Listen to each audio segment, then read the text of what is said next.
Michelangelo, 1475 to 1564.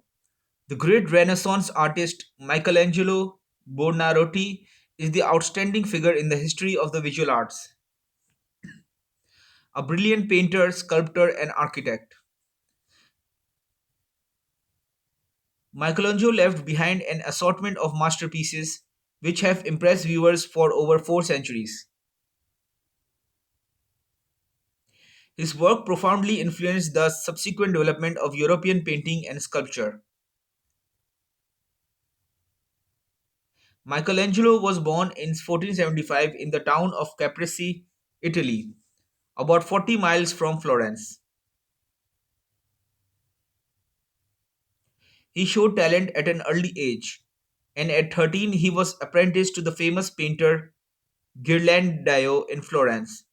When Michelangelo was 15, he was taken to live in the Medici Palace almost as a member of the family by Lorenzo the Magnificent, the ruler of Florence, who became his patron.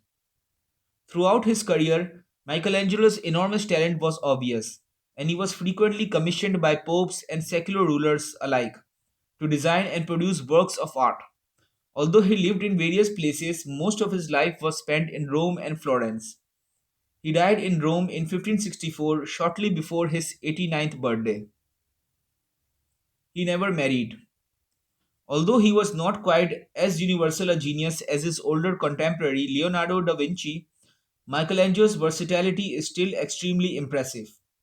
He was the only artist, indeed, perhaps the only person, ever to reach the highest peaks of achievement in two separate fields of human endeavor.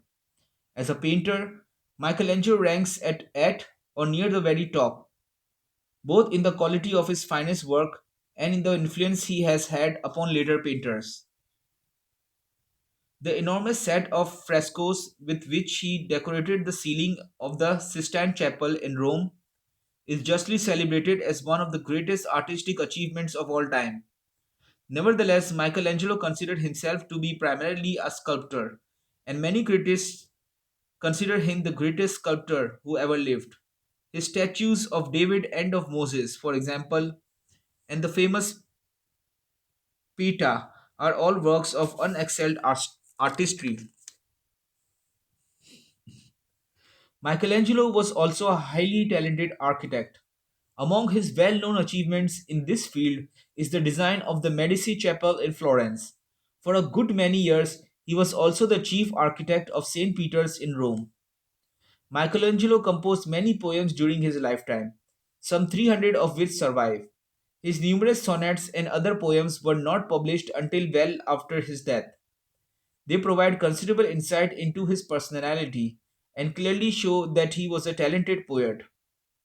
As I have explained in the article on Shakespeare, it is my belief that art and artists in general have had comparatively little influence upon human history and everyday life. It is for that reason that Michelangelo, despite his eminence as an artistic genius, appears lower on this list than many scientists and inventors, many of whom are far less famous than he.